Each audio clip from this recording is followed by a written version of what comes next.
বন্ধুরা, কিছুদিন আগে এই মেয়েটা তার ঘরের ভিতরে একটা আইস মেশিন কিনে আনার পরে রহস্যজনকভাবে ওই মেশিনটার কারণে তার রাতের ঘুম হারাম হয়ে গিয়েছে।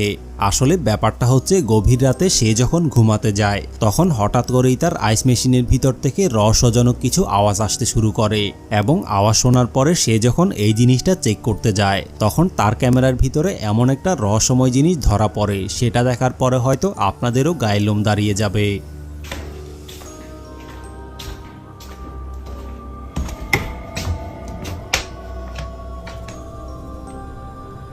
আসলে আওয়াজ শোনার পরে সে যখন আইস মেশিনটা চেক করতে যায় তখন হঠাৎ করেই সে আইস মেশিনের পাশে রহস্যময় একটা ছোট বাচ্চার কালো ছায়া দেখতে পায়। কিন্তু ভয়ানক ব্যাপার হচ্ছে, সে যখন ওই রুমের লাইট অন করে তখন লাইট দেওয়ার সাথে সাথেই রহস্যময়ী কালো ছায়াটা ওই জায়গা থেকে গায়েব হয়ে গিয়েছে। কিন্তু ঘরের ভিতরে রহস্যময়ী কালো ছায়াটা আসলে কি ছিল এই ব্যাপারে সে কিছুই জানে না। তবে সে ধারণা করে যে আইস মেশিনটা কিনে আনার পর থেকেই তার সাথে এই ধরনের ভুতুড়ে ঘটনাগুলো ঘটে যাচ্ছে এবং আইস মেশিনটার সাথে হয়তো রহস্যময়ী কালো ছায়াটার কোনো কানেকশন রয়েছে। এই ব্যাপারে আপনাদের কি মনে হয়? আপনাদের মতামতটা কমেন্ট করে অবশ্যই জানাবেন।